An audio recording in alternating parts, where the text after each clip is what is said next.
Bonsoir à tous et merci de nous suivre sur RTI2. Au sommaire de l'actualité, après Angela Merkel, c'est au tour du Portugais Antonio Costa, président du Conseil européen, de recevoir le prix Félix Houphouët-Boigny, UNESCO pour la recherche de la paix 2024. Une occasion pour rendre un hommage à un homme d'État dont l'action a constamment privilégié le dialogue et la justice sociale.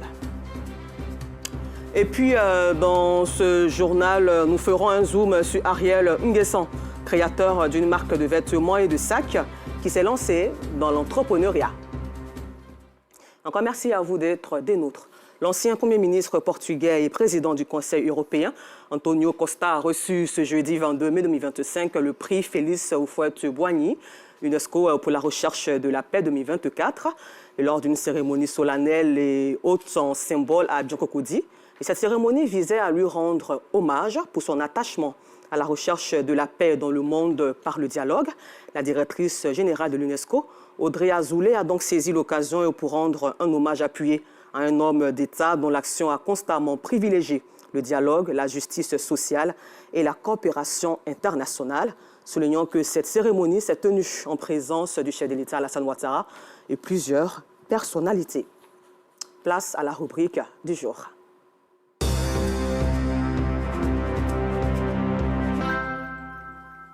Allons à la rencontre d'Ariel Nguessan, créateur d'une marque de vêtements et de sacs.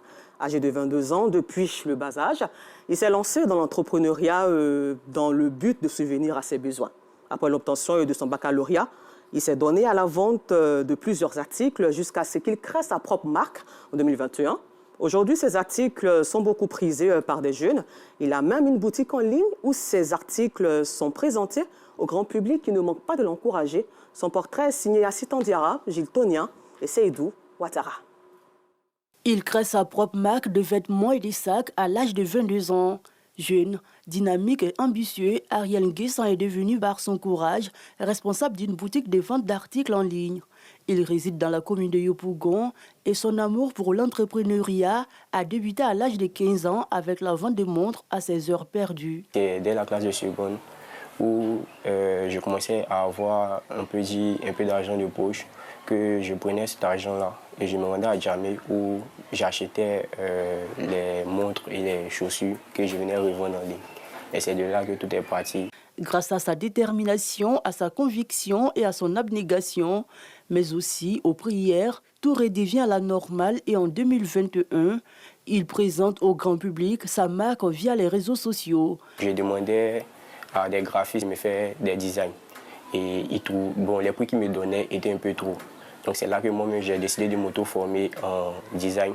C'est là que j'ai pu faire mes premiers designs, monter les maquettes et puis pouvoir les poster. Quand je les ai postés, j'ai eu 5 commandes, comme c'est là que tout est parti. Pour ce qui est des sacs à dos, je vais chez quelqu'un qui est spécialisé dans le domaine. Lorsqu'il finit de faire les découpes, il va me donner une certaine partie que je vais broder ma marque dessus. Il est écrit en bas Made in Ivory Coast, c'est-à-dire fabriqué en Côte d'Ivoire. 3 ans après, Ariel reprend le chemin de l'école. Après le bac, j'ai eu à faire 4 années sans reprendre le chemin de l'école. Je passe en deuxième année de BTS d'informatique et développement d'application. Chaque rentrée scolaire, il mène des actions en faveur des démunis.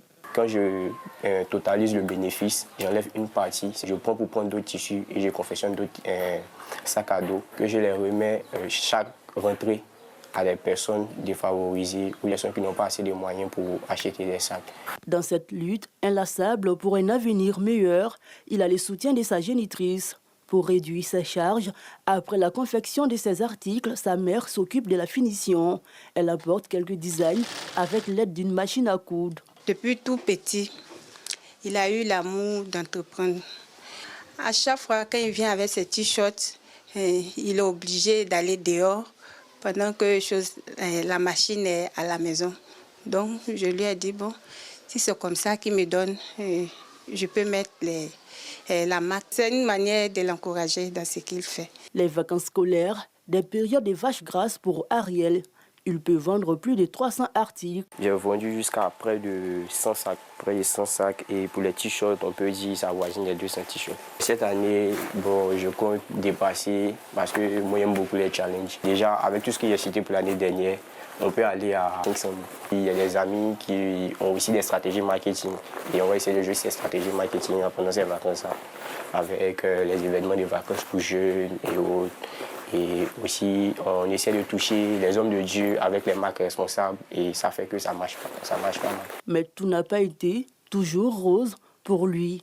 Le jeune Ariel fait souvent face aux difficultés. Par exemple, moi, je n'ai pas tous les équipements. Actuellement, ce n'est pas moi qui fais venir les t-shirts. Et souvent, on peut arriver pendant qu'il y a une faute demande.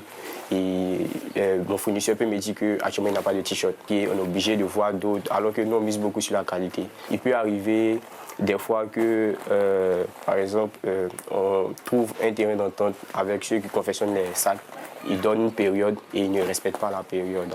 Il y a beaucoup de choses. Malgré les écueils et les vicissitudes de la vie, Ariel veille sur la qualité de ses articles et au respect des rendez-vous, des livraisons afin de satisfaire sa clientèle. Cet après-midi, il se rend chez son infographiste. Il est primordial de vérifier si toutes les commandes sont en cours de traitement. On veut parler, donc je suis passé pour voir si ce qu'il y avait déposé, ça avançait. Ça avance très bien, comme vous le constatez. On a fini de faire créer, on a fait les tirages. Nous sommes en phase de pause actuellement. Fier de la qualité du travail d'Ariel, de sa rigueur et de sa résilience, l'infographiste ne manque pas d'éloges à son égard. En tout cas, c'est quelqu'un qui est honnête, qui respecte les rendez-vous, très poli. Je ne sais pas comme les autres clients qui sont arrogants lorsqu'ils te déposent quelque chose, ils pensent qu'ils t'ont donné des milliards et puis ils t'embêtent. C'est un jeune qui se bat bien, il n'est pas comme les autres, il a la vision. Lorsqu'il finit les vérifications, il se rend au quartier Sidessi dans la commune de Yopougon pour livrer la commande d'un client. Il profite de l'occasion pour lui proposer d'autres articles. J'ai fait une commande et j'ai aimé la qualité de ses vêtements et tout. Donc j'ai voulu passer une nouvelle commande aujourd'hui. Je félicite Ariel parce qu'il a tenu beaucoup. Si nous les jeunes décidons d'entreprendre, de travailler, il y aura moins de délinquance. Résilient et ingénieux, Ariel Nguessan entend ouvrir une entreprise physique les mois à venir. Entreprise qui lui permettra d'employer d'autres jeunes dans le but de contribuer à lutter efficacement contre le chômage dans son pays, la Côte d'Ivoire. À présent, avec Théodore Zouzou, rendons-nous à Yamoussoukro parler de la 4e édition du Fimoré. Fondation Félix Houphouët-Boigny de Yamoussoukro. Un expert venu d'Abidjan en pleine exposition des atouts d'un nouvel outil pour la haute couture. La maîtrise d'une telle machine numérique utilisable avec l'intelligence artificielle permettra à ses apprenants de mieux faire du recyclage. La formation est essentielle pour les acteurs du secteur textile. Ils ont besoin d'être accompagnés, d'être formés pour être mieux outillés à pouvoir travailler sur leurs différentes commandes ou bien à prendre soin de leur activité. Tout ce qui est manuel est en train de passer. Donc il va falloir actualiser, accompagner ces différents acteurs-là sur l'utilisation de ces machines numériques. Une démonstration des potentialités de ce nouvel outil de travail par les apprenants constitués de couturiers et d'enseignants les émerveille tous. Les performances de la machine, surtout en matière de finition, sont indiscutables. En tout cas, c'est une très bonne chose pour moi parce que ça m'a permis d'apprendre d'autres choses, de connaître d'autres machines. En tout cas, je suis contente. Avant, on cherchait à aller ailleurs pour aller apprendre. Maintenant que ça nous a trouvés, on va mieux se former pour aussi apprendre à nos sœurs, à nos frères qui vont venir. L'ancienne machine à coudre que nous avions prend du temps à confectionner des tenues. Mais avec cette machine qui arrive à produire autant de motifs qu'on souhaite, il y aura efficacité, il y aura la célérité, il y aura la diligence. Nous sommes au Festival international de mode et de recyclage Fimoré 2025, une édition qui promeut la formation incluant l'IA, le numérique et les nouvelles technologies dans la mode créées à partir de restes de tissus et autres déchets qui encombrent les rues des différentes villes. À la tombée de la nuit, c'est un spectacle féerique qui accueille les visiteurs. Ce sont ces apprenants-là qui sont les créateurs de demain. Et automatiquement, cette initiative-là sera inculquée dans leur esprit. Et nous disons qu'en faisant cela, ça va impacter. Parce qu'aujourd'hui, nous voyons que le public est plus jeune. C'est la jeunesse aujourd'hui qui pollue. Et donc, nous voulons sensibiliser cette jeunesse-là à vraiment commencer à pratiquer des comportements pour que notre nation soit encore plus propre. Contrairement aux éditions précédentes, celle-ci ne met pas en compétition les différents stylistes. Ceux-ci font l'étalage de leur talent.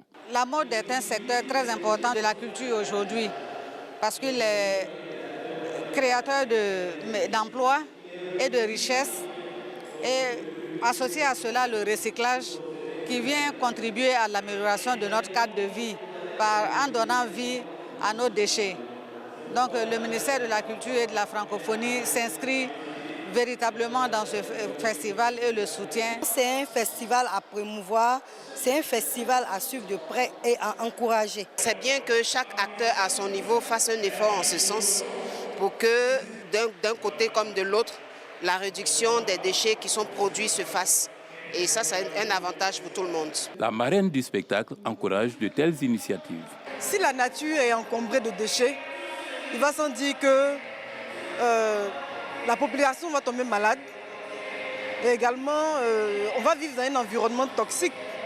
Et ça sera négatif pour notre santé et pour notre bien-être quotidien. C'est une belle initiative de créer quelque chose à partir de ces déchets, dits objets dont on n'en veut plus. De faire ce recyclage-là, qui va également, nous aussi, nous amener à recycler des objets autour de nous. Le Fimoré, au fil des années, accroît son action de sensibilisation pour des villes sans déchets. La ville de Guiembé, dans le département de Korogo, a connu une animation particulière. Le collège Siloué d'Otona célèbre ses meilleurs élèves dans l'objectif d'inculquer le goût de l'effort et du travail bien fait aux apprenants. Théodore Zouzou. Une procession pas comme les autres sur l'artère principale de Guiembé, sous-préfecture du département de Korogo au nord du pays. Puis un défilé d'élèves dans la cour du collège Siloué d'Otana de la dite commune. Nous sommes à la célébration de l'excellence. Une première dans cet établissement. L'idée, créer une saine émulation entre les élèves. À travers cette cérémonie, je voudrais encourager toute la jeunesse de Guiembé, tous les élèves de Guiembé à être excellents, à aimer le travail. Et c'est parce que c'est à travers le travail que nous pouvons développer notre nation. Ce sont au total 15 élèves, soit les 3 premiers de chaque classe, de la 6e à la seconde, qui sont distingués. En toge jaune et bleu, ils reçoivent chacun des kits scolaires et des enveloppes. Le meilleur des meilleurs reçoit en plus un vélo. On s'est battu pendant les mois pour être primé aujourd'hui. Et donc je demande à tous mes camarades de se réveiller et ils peuvent faire comme nous aussi. Donc je remercie monsieur le fondateur. Cette initiative est saluée par le parrain qui s'engage à les soutenir. À la rentrée d'ici septembre, nous allons donner modestement la somme de 50 000 francs par enfant, ce qui fait une somme de 750 000 francs pour les accompagner dans les fournitures scolaires. L'excellence ne se décrète pas, c'est la constance dans l'effort qui fait qu'on atteint l'excellence. Donc en les encourageant, en les félicitant, on les amène aussi à persévérer dans cet effort. La veille a été consacrée à des activités sportives dont le tournoi de football remporté par le Giga Maracana de Guiembé. L'établissement entend ainsi contribuer à l'émanation d'une nouvelle élite pour le développement de Guiembé. À Djebonois, les agriculteurs du village de Tola, Tanoukro, dans la région de Béké, mutualisent leurs forces pour amorcer le développement. La coopérative du village qui travaille dans les cultures vivrières a installé sa présidente. C'est reparti avec Théodore Zouzou. Madame la marraine, ensemble, DOCPV en ADER, voilà, on va lui faire prendre son siège.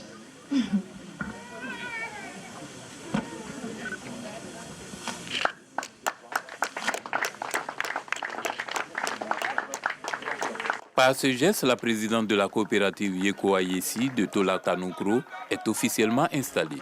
Une cérémonie marquée par le lancement des activités de la coopérative agricole placée sous le thème « Une société coopérative agricole dans le développement socio-économique d'une localité et de la nation ». Un engagement salué par Aizi Emma, marraine de l'événement, le délégué des agriculteurs de Côte d'Ivoire, Faustin Mambo et des partenaires. Ils encouragent tous cette initiative. Des dames qui se mettent ensemble pour faire une coopérative, c'est des ressources qu'elles engrangent. Je pense que ce que les dames de Tanoukro ont fait, c'est une très bonne chose et les banques pourront les accompagner. Que dans la région, d'autres villages puissent emboîter le pas aller dans ce même sens et pratiquer l'agriculture en union et non individuellement. C'est la coopérative seule qui peut permettre que nous soyons efficaces à aider les villages. Les participants se disent satisfaits de cette installation qui valorise et renforce l'unité des agriculteurs. Une coopérative qui est à majorité constituée de femmes. Et donc aujourd'hui, ça nous montre un peu la contribution de la femme rurale dans la sécurité alimentaire. Nous sommes heureux pour cette organisation qui va nous permettre d'aller encore dans nos activités, avoir le personnel pour pouvoir travailler la terre. Et nous prions Dieu pour que la vision de nos aînés qu'ils ont apportée, cela puisse fructifier dans notre vie. La coopérative Yeko Ayesi, à travers cet événement, poursuit ses actions pour le développement de l'agriculture locale avec l'espoir de contribuer durablement à l'économie du village de Tola Tanoukro. 3460 candidats au Hajj du contingent étatique et 1042 des opérateurs privés à la date du mercredi 21 mai ont déjà foulé le sol saoudien en vue donc de rassurer les pèlerins et l'ensemble des acteurs impliqués dans l'organisation du pèlerinage à la Mecque sur l'état et le bon déroulement des opérations. Le directeur général des cultes Bamba Messamba, par ailleurs président du comité de surveillance du pèlerinage à la Mecque, a animé un point de presse ce jeudi 22 mai au siège de la direction. Le témoignage du Parasoro Kone de Madongui et Kader Bachila. Depuis le samedi 17 mai dernier, les premiers candidats au Hajj du contingent étatique ont foulé la terre sainte d'Arabie Saoudite pour accomplir le 5e pilier de l'islam, le Hajj. En vue de rassurer tous les candidats et les populations sur l'état d'avancement des opérations de cette édition, le directeur général des cultes, par ailleurs président du comité de surveillance du pèlerinage à la Mecque, a animé un point presse. À ce jour, 6 947 sur 7 000 visas ont été imprimés pour le contingent étatique, soit un taux de réalisation de 99,24%. 2845 sur 3000 pour les opérateurs privés, soit un taux de réalisation de 95%. Au titre des vols départ, au 21 mai 2025, 9 vols charters sur 17 ont été réalisés et ont transporté en tout 3460 pèlerins, soit un taux de réalisation de 53,64%. S'agissant des vols réguliers, 353 pèlerins sur 616 prévus, soit 57%, ont déjà foulé le sol saoudien. Messamba Bamba a aussi rassuré les pèlerins des opérateurs privés. En ce qui concerne les pèlerins des opérateurs privés, nous sommes à 1042 pèlerins qui ont déjà regagné la Terre Sainte. Je voudrais rassurer l'opinion que les départs en Arabie Saoudite pour les opérateurs privés vont connaître dans les prochains jours une accélération. Cette précision faite, nous pouvons vous dire que cette année, les opérateurs privés sont en passe de réaliser un taux d'exécution de plus de 95% de leur quota, contre en moyenne 83% les années antérieures. En dépit du délai particulièrement tenu, le directeur général des cultes assure la mission Hajj met tout en œuvre en vue de permettre à tous les candidats au Hajj régulièrement inscrits de pouvoir regagner la terre sainte d'Arabie Saoudite pour effectuer leurs devoirs sacrés. Au Mali, des procédures judiciaires ont été initiées ce mercredi 21 mai par d'anciens responsables politiques de partis d'aujourd'hui dissous. Objectif, cette dissolution décrétée par les autorités maliennes de transition le 13 mai dernier. Et c'est l'ancien ministre et avocat Moutsanga Tal qui endosse pour l'occasion le rôle d'avocat coordinateur. Une bataille judiciaire qui semble avoir peu de chances d'aboutir, mais que ses initiateurs jugent nécessaire et stratégique. Et puis en RDC, 3 mois après la prise de la ville de Bukavu par le groupe armé FCM23, le gouverneur du Sud Kivu réapparaît publiquement à Uvura, à 120 km du chef-lieu de la province. Il appelle à la résistance dans un contexte de tensions internes entre l'armée congolaise et ses alliés, les Wazalendo. Voilà, c'est tout pour aujourd'hui. Encore merci à vous de nous avoir suivis. L'actualité revient demain à 12h30, toujours sur RTI2.